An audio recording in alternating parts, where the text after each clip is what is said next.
지난 며칠 동안 좀 몸이 많이 안 좋아서 영상을 찍지 못했어요.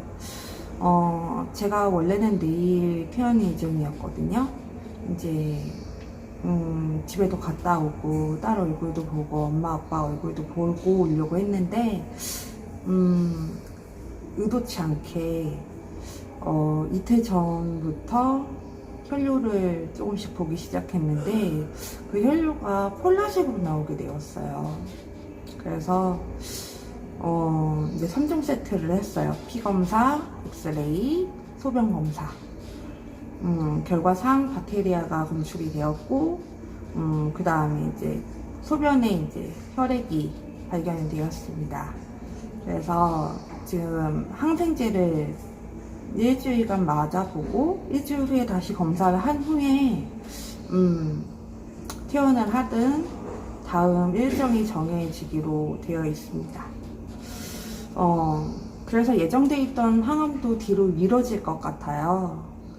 그래서 지금 굉장히 어제 상심한 마음하고 또 오늘부터 비가 이제 장마가 시작이더라고요. 몸이 먼저 아닌지 몸이 굉장히 많이 아파서 혈압도 160에 110 몇? 막 이렇게 나오기도 하고, 혈압도 너무 높고, 항생제로 오늘 맞는데, 항상 맞던 항생제였어요. 수술후에. 근데 그 항생제도 그렇고, 희누신염이나 요로간염이 왔을 때마다 맞았던 항생제인데도 불구하고, 상당히 많이 물렁물렁거리고 토할 것 같은 느낌도 들고 어지럽고 쓰러질 것 같아서 오늘 굉장히 힘들었던 하루였어요. 저번에 제가 보험금을 이제 받으려고 가서 이제 신청을 했죠. 그 결과가 나왔습니다. 드디어. 제가 실비, 그 다음에 단독 암보험, 그 다음에 제가 갖고 있는 종신보험에서 암진단금이 있어서, 그리고 수술비, 그 다음에 입원비 내역이 있어서요. 그 내용을 다 이제 받기 위해서 신청을 했어요. 신청을 했는데 결과가 아주 좋게 나왔습니다. 제가 생각했던 것보다는 아주 좋게 나왔어요. 저는 보험사의 수술 기록지, 그 다음에 입원 상세 기록지, 진단서, 입퇴원 확인서 이렇게를 냈습니다. 그리고 거기에 제가 진단서에 사진으로 첨부할 건데요. 사진에 보면 제가 아예 암 진단, 그 다음에 암 진단 코드와 함께 항암제 무엇을 쓴다 라고 아예 명시를 해달라고 선생님한테 이야기를 했습니다. 항암을 시작하는 것과 안 하는 것에 따라서 이게 일반암이 될 수도 있고 아주 제자리암이나 상수내암, 소외감으로 분류될 수도 있다는 소리를 들어서 저는 항암제 요법을 하기로 했기 때문에 화학요법을 하기로 했기 때문에 그것을 써달라고 이야기했습니다. 그래서 진단서를 제출했고요. 세 군데서 제일 빨리 들어온 건 역시 실비였습니다. 실비는 첨부하고서 다음날 바로 들어왔고요. 그 다음에 제가 있던 종신보험에서는 주말 포함 한 5일 정도 걸렸는데 수술비, 입원비, 진단금이 나왔어요. 모두 정상적으로 나왔고요. 제가 암진단금을 47,000원을 내는 단독 암보험을 썼어요. 그 보험을 제가 25에 들었습니다. 그 보험에서 생명보험이었고요. 두 군데 다 생명보험이었습니다. 그래서 최초 1회에 들어오는 거였어요. 둘 다. 그래서 제일 오래 걸렸어요. 근데 그곳에서도 제가 이제 좋지 않아서, 형편이 좋지 않아서 보험 약관 대출을 받은 적이 있었는데 그걸 제외한 금액이 일시금으로 모두 지급이 되었습니다. 생고의 메리트는 별로 딴지를 걸지 않는다는 거예요. 유명한 회사 한 군데 있죠? 그 회사 빼고요. 있는 것 같고요. 다만 보험금 납입료가 비싸요. 그리고 종신 사망 주계약이 항상 들어가기 때문에 그 의미가 커서 차라리 비갱신형 암보험을 단독으로 드는 것, 그게 오히려 더 낫다고 생각해요. 저는 그렇게 가지고 왔고요. 근데 요즘은 손해보험이 나쁘지 않다고 생각을 해요. 손해보험 중에서도 여러 군데 이제 전 보험사를 다 하는 곳을 찾아서서 비갱신이 되지 않으면서 100세 만기 보험이며, 그 다음에 진단금을 내가 보험료를 이만큼을 상한선을 재어놓은 곳에서 진단금이 제일 많이 나오는 곳, 그리고 얼마나 많은 특약들을 넣을 수 있나, 이 부분을 가장 메리트로 삼는 것이 좋을 것 같습니다. 보험금이 나오자마자 제가 제일 먼저 한 일이 있어요. 저는 아버지한테 유전이 됐다고 했잖아요. 제가 세 아이 중에 딸내미만 한 명을 데리고 왔죠. 그 아이에게 유전이 될 가능성이 있다고 생각이 되어서 저는 아이의 보험을 들어줬습니다. 오랫동안 알고 지낸 지인이면서 뭐 대리점을 하고 전보험사를 하는 오빠가 있어서 뭐 소송 준비까지 생각을 하면서 막 상담을 하다가 진단금이 딱 나오자마자 오랫동안 생각해왔던 일을 먼저 하려고 했어요. 그게 바로 아이의 보험을 들어주는 일이었습니다. 그동안은 제가 형편이 좋지 않아서 아이의 실비만 갖고 왔어요. 아이의 실비의 보험은 그냥 실비 보장금이었고 암진단금 하나밖에 없었어요. 그래서 암진단금이 5천만 원밖에 없었거든요. 그래서 다른 뇌졸중 뇌출혈이 적어서 그런 보험들을 보완하고자 그 보험을 먼저 하였습니다. 저는 제가 만약에 이 세상에 없어도 저희 아이에게 뭔가 해줄 수 있는 것이 뭐가 있을까 생각을 했을 때 보험을 생각을 하게 되었어요. 엄마가 이 세상에 없을 때 만약 성인이 되어서 아픈데 아무한테 의지를 할 수가 없을 때 가장 큰 힘이 되는 건 가족들도 있겠지만 제일 심한 거는 돈 때문에 힘들지 않은 거라고 저는 생각이 들었어요. 그래서 보험을 제일 먼저 들어줬습니다. 그래서 저는 제가 보험을 했었기 때문에 특약 하나하나 지목하여서 이 정도 금액이었으면 좋겠다, 총 보험료는 얼마였으면 좋겠다, 어떤 특약이 들어갔으면 좋겠다고 이야기를 했어요. 그래서 나중에 해지했을 때 얼마가 나오는지까지 다 따져보았습니다. 아이가 86세 때 해지를 하더라도 총 보험금이 3,800만 원이었는데요. 해지 금액이 2,100만 원 정도가 되더라고요. 그러니까 큰 손해는 아니라고 생각이 들어서 그 보험으로 하게 되었습니다. 그리고 뇌혈관, 심근병증, 뇌전증 이런 부분에 대해서 많이 안 해놓는 보험사들이 많은데요. 저는 이런 보험사로 해왔습니다. 단어 하나로 보험금을 못 받고가 결정이 많이 되더라고요. 그래서 그런 걸로 하였고요. 그 다음에 허혈성 심장 질환도 이제 들어가는 거, 3천 1형 당뇨도 들어가는 거, 그 다음에 상해 후유장애 이런 것도 일시급으로 되는 거, 3%에서 19%면 최고 1,900만 원까지 나오는, 최고 1억까지 되는 걸로 들었고요. 그 다음에 소아백혈병은 5천만 원, 중대한 재생불량성 이런 것도 따로 1,000만 원 나오는 거, 암 직접 치료를 했을 때, 암 직접 입원을 했을 때 5만 원, 요양병원이 되는 건 또 2만 원, 이렇게 따로 했고요. 만약에 암으로 약제를 많이 쓰다 보면은 아마 얘기를 들어보셨을 거예요. 내성이 생겨서 결핵이 오는 경우, 뭐 슈퍼 뭐 결핵 뭐 이런 걸 들어보셨을 거예요. 그랬을 경우에 1,000만 원을 따로 보장하는 것, 이런 거를 들었습니다. 그리고 77대 보험, 뭐 녹내장, 결핵, 갑상선, 위 12지장 궤양, 동맥궤양, 당뇨병 이런 것도 1회당 2,000만 원 회당 받는 걸로 들었고요.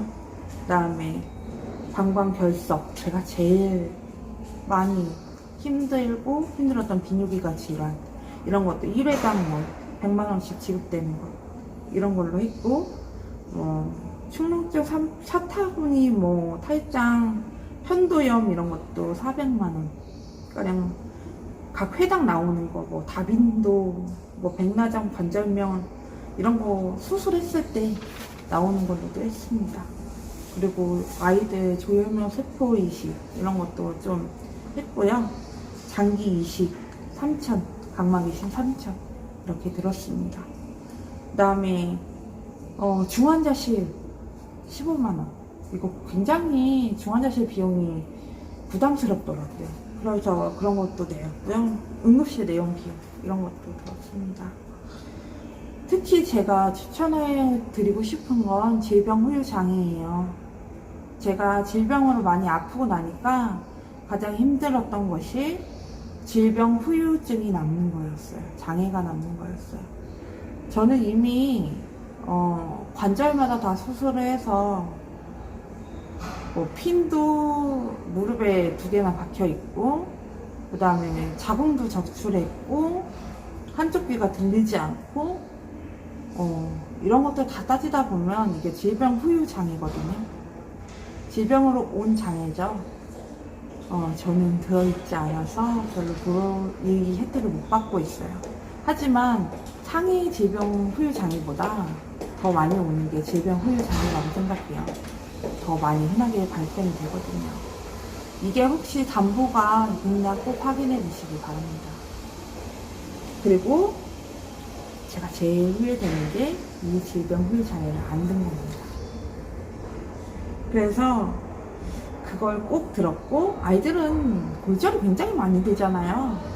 그래서 골절, 뭐 깁스 치료비 매 사고시마다 50만 원씩 지급되는 걸로 했고요. 저는 유전이 제일 무서워서 제일 먼저 한 일이, 다시 한번 얘기하지만 딸의 보험을 든 일이었습니다. 조금 안타깝고 슬픈 이야기지만 저희 집은 암 유전자가 굉장히 많아요. 아빠의 사촌 형제들도 지금 뭐 식도암, 다른 질병 암으로 투병 중이시고, 저희 큰 이모께서 유방암으로 투병 중이시고, 아빠도 대장암 투병 후 완치가 됐습니다. 저는 희귀 질환뿐만 아니라 방광암 1기가 지금 와서 제일 먼저 한 것이 딸의 보험, 그리고 100세 보장으로 갱신이 안 되는 걸로 했습니다. 만약에 내가 없다면 이 보험들이 아플 때 조금이라도 도움이 되길 바라는 마음으로 이 보험을 들었습니다. 그리고 저는 제일 먼저 병원을 나가서 할 일은 계약자를 변경하는 일이에요. 저의 보험도 사망 수익자가 법정 상속인으로 되어 있어요. 그래서 딸한테 가게 될 것 같아요. 근데 제가 부활화법이라는 걸 다들 들어보셨죠? 그걸 듣고 나니 저는 이혼한 싱글맘이잖아요. 친권을 포기한 남편에게 제가 죽고 나면 미성년자인 딸의 그 보험료의 권한이 이혼한 남편한테 가게 됩니다. 그것을 알고 난 뒤에 생각한 것은 법정 상속인을 저희 친정 엄마로 바꾸는 일이었어요. 그래서 그 생각을 제일 먼저 하게 됐습니다. 그리고 이번에 아이 계약자를 나가면 저희 엄마로 바꿀 예정입니다. 제가 그냥 건강한 상태에서 암이 왔다면 아무 걱정 없이 즐거운 마음으로 좀 편안한 마음으로 있었을 것 같아요. 근데 저는 너무 희귀 질환이 많고 당장 내일 퇴원을 앞두고 나서도 하루 이틀 만에 제 몸이 변화가 왔잖아요. 건강하다가 잘 회복되다가. 그렇기 때문에 계약자를 변경할 예정입니다. 아이가 크면서 엄마 없는 것도 서러운데 돈마저 없어서 힘든 일이 없길 바라면서 이런 일을 결정하게 되었습니다. 미성년의 경우 엄마가 친권을 갖고 있다가 죽는 경우, 세상을 떠나는 경우에는 아빠가 그 보험금을 수령하게 되어 있습니다.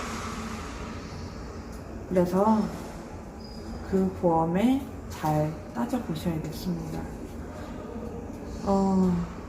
제가 추천합니다. 친정엄마나 형제로 법정 상속인 내서 지정을 하시길 원해요. 그리고 꼭 성인이 될 때까지 대리인을 지정해 놓으시길 바랍니다. 두 번째로 한 일은 엄마 아빠께 진단감이 나왔다고 말씀드리는 일이에요. 걱정 마시라고. 그 돈 때문에 많이 부담을 가지셨을 것 같아요. 저한테 말씀을 못하셔도. 농사를 평생 지으신 저희 아빠와 또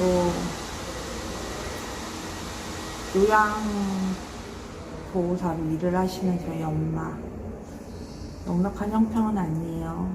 또 너무 못 사는 것도 아니고 딱 중간인데 얼마나 많은 돈이 들겠어요. 보통 3천 정도? 3천에서 5천 정도 든다고 하더라고요. 근데 그거를 하기까지가 얼마나 힘들겠어요. 근데 그 보험금이랑은 막 받게 되어서 부모님께 손을 벌리지 않게 되어서 이게 너무너무 기쁘고 홀가분하고 행복합니다. 그래서 아빠한테 나 잘 이겨내겠다고, 그리고 돈 걱정 안 하셔도 된다고 얘기를 드렸어요. 그리고 암요양병원을 알아봤습니다. 암요양병원을 알아봤는데 실비에 전화를 했어요. 저 암요양병원에 대해서 안 된다는 약관에 내용이 없는데 됩니까? 라고 물어보니까 된다고 하더라고요. 근데 필수 확인할 게 있어요. 그리고 꼭 녹음하셔야 합니다. 상대 보험사는 녹음을 한다고 동의를 받죠. 저도 보험을 하겠다고, 이제 녹음을 하겠다고 말씀을 한 후에 녹음을 하시기 바랍니다. 법으로 정해져 있는 치료보험 코드가 전부가 있다고 합니다. 그게 바로 EDI 코드고, 심사평가원에서 조회 시 식사비도 코드가 있다고 합니다. 저도 이번에 다시 한번 알게 된 내용이에요. 그래서 그 EDI 코드에 있는 것만 보장해 주겠다고 얘기를 하더라고요.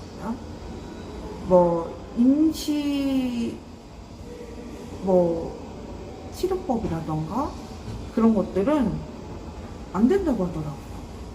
그리고 비타민 주사도 검사를 하고 나서 결핍이 있고 의사의 처방이 있어야지만 소견서가 필요하다고 하더라고요. 그래야만 지급을 하겠다고 말씀을 하시더라고요. 그리고 암 직접 치료인가, 그리고 치료비의 갭 차이가 상당히 크더라고요. 그리고 꼭 알아보셔야 될 게 차량 운행을 해주신지, 그리고 항암 치료하는 본원과 가까운지도 꼭 살펴보셔야 될 내용인 것 같아요. 장단점이 있는 것 같아요. 양평이나 가평, 이 외곽쪽으로는 숲과 함께 있고, 그리고 조금 좋기 때문에, 공기가 좋기 때문에 어르신들이 많이 선호하실 것 같고요. 저는 젊기 때문에 좀 그런 곳은 또 외지고 이래서 더 답답할 것 같아서 좀 본원과 가까운 서울 쪽으로 알아보고 있습니다. 그리고 본원과 가까운지, 그 다음에 시선은 어떤지, 그리고 식사는 얼마인지, 그리고 하루에 들어가는 돈은 얼마인지, 그리고 한 달은 얼마인지, 그런 거를 꼭 체크하게 되더라고요. 그리고 이미 그 비급여 처리 있죠. 제가 앞에서도 얘기한 게 이미 비급여 처리입니다. 이거는 해주지 않겠다고 하는 보험사들이 많겠다고 하니 꼭 암 요양병원을 알아볼 때 여기 혹시 EDI 코드로 하는 거 맞나요? 라고 물어보시기 바랍니다. 만약에 치료를 다 하고 나서 한 달 뒤에 청구를 하고 나니 EDI 코드에 있지 않아서 이미 비급여 처리라서 보장해드리지 않겠습니다 라고 하는 경우가 굉장히 많다고 합니다. 그래서 저는 이것들이 가장 요양병원을 지금 찾아보신다면 가장 필요한 내용이라고 생각합니다. 그리고 치료비의 차이가 암 요양병원마다 너무 갭이 크더라고요. 그리고 앞에서 제가 안 한 내용이 있어요. 유사암. 저희 아이는 이번에 암진단금 5천만 원을 넣으면서 갑상선 암, 이것도 일반암으로 들어가는 암으로 넣었습니다. 소액암으로 들어가지 않아요. 그리고 유사암도 2천만 원이 되는 걸로 콕 집어서 들었습니다. 유사암, 제자리암, 상피내암, 이런 거를 유사암이라고 하죠. 이런 것들은 소액암으로 들어가서 보통 60만 원부터 많아봤자 300만 원, 500만 원입니다. 아주 크게 주는 곳도 800만 원을 넘지 않는 것으로 알고 있어요. 얼마나 억울해요. 암 걸린 것도 서러운데, 분명 C코드인데 왜 나는 암진단금 받을 수 없을까? 너무너무 억울하잖아요. 그쵸? 저는 많은 암 환우분들이, 그리고 앞으로 암에 걸리지 않으신 분들도 자기의 보험에 대해서 한번 오늘 증권을 펴서 봐보세요. 단, 상피내암, 제자리암, 갑상선암, 대장점막내암은 제외하고 일반암으로 주겠다. 이 단서 조항이 있다면 여러분은 만약에 그런 암에 걸리시면 소액암으로밖에 진단을 못 받으시는 겁니다. 지급을 못 받으시는 거예요. 만약에 이런 암보험을 갖고 계시다면 다시 한번 살펴보시고, 만약에 믿을 만한 분들이 계시거나 아니면 전 보험사를 다 하시는 분들을 봐서 전 이렇게 해주세요. 그렇게 얘기를 하시면 그렇게 해주실 거예요. 저는 제 경우에 따라서 저는 10만 5천 원에 비갱신이어야 하고 100세 만기여야 되고요. 무사암도 보장이 돼야 해요. 그리고 갑상선암도 일반암으로 해줬으면 좋겠어요. 라고 짚고서 얘기를 했습니다. 여러분, 내가 알고서 요구하는 거랑 아무것도 모르는 상태에서 나 암진단금 좀 들려고 하는데 갖고 와주세요. 내가 믿을만 하니까 사인해. 나 못 믿어? 진짜 큰일 날 수 있어요. 너무너무 많이 봤습니다. 오늘 아이들 실비를 한번 봐보세요. 만약 15년 납 30세 만기, 이런 분들 굉장히 많을 거예요. 보험료 싸다고 5만원, 8만원 꼭 한번 챙겨보시기 바랍니다. 그리고 주변 분들한테 나 못 믿어? 정말 친한 사이라서 가입하는 경우 한 번 더 따져보시기 바랍니다. 체크포인트, 내가 유사암이어도 일반암처럼 받을 수 있는지, 그리고 단, 제자리암, 상피내암, 대장전망내암, 갑상샘암은 제외다. 이 내용이 있나? 그리고 CI 보험이라면 중대한 자가 있나? 뇌출혈, 중대한 뇌출혈, 중대한 뇌졸중, 중대한 심장 질환, 내지는 치매보험도 마찬가지예요. 중대한 자가 들어가면 거의 어떤 상태를 얘기하냐면요, 굉장히 심한 상태를 얘기하는 거예요. 내가 혼자 옷을 못 입고, 내가 혼자 밥을 못 먹고, 내가 혼자 화장실을 못 가는, 내가 혼자 아무것도 못하는 상태를 이야기하는 겁니다. 여러분, 제가 이런 이야기를 하는 이유는 제가 겪어보니 너무너무 억울해서예요. 걸린 것도 서러워 죽겠는데, 그동안 나는 성실히 보험료로 납부했는데 얼마나 억울해요. 오늘 여러분 보험을 한번 펼쳐보세요. 그리고 그런 단어가 있는지 꼭 챙겨보세요. 그리고 갱신형인지도 꼭 챙겨보시기 바래요. 여러분, 선택은 여러분 몫입니다. 하지만 저는 여러분들한테 조금이라도 도움이 되고 싶었어요. 그래서 오늘의 이 영상을 찍게 됐습니다. 여러분, 많이 힘드시고 어려울 줄 다 압니다. 오늘 비가 내려서 저도 많이 톤 다운이 된 것 같죠? 지금 영상 찍느라 좀 웃는 중입니다. 일부러라도. 여러분, 힘내시고, 그리고 모두 완치하시는 그날까지 화이팅! 저는 오늘도 열심히 또 긍정적으로 살아가겠습니다. 여러분, 제가 이런 말 처음 하는데요. 구독, 알림, 설정, 좋아요. 아우, 부끄러워. 여러분, 다음 내용으로 찾아뵙겠습니다. 감사합니다. 선미였습니다. 좋은 밤 되세요.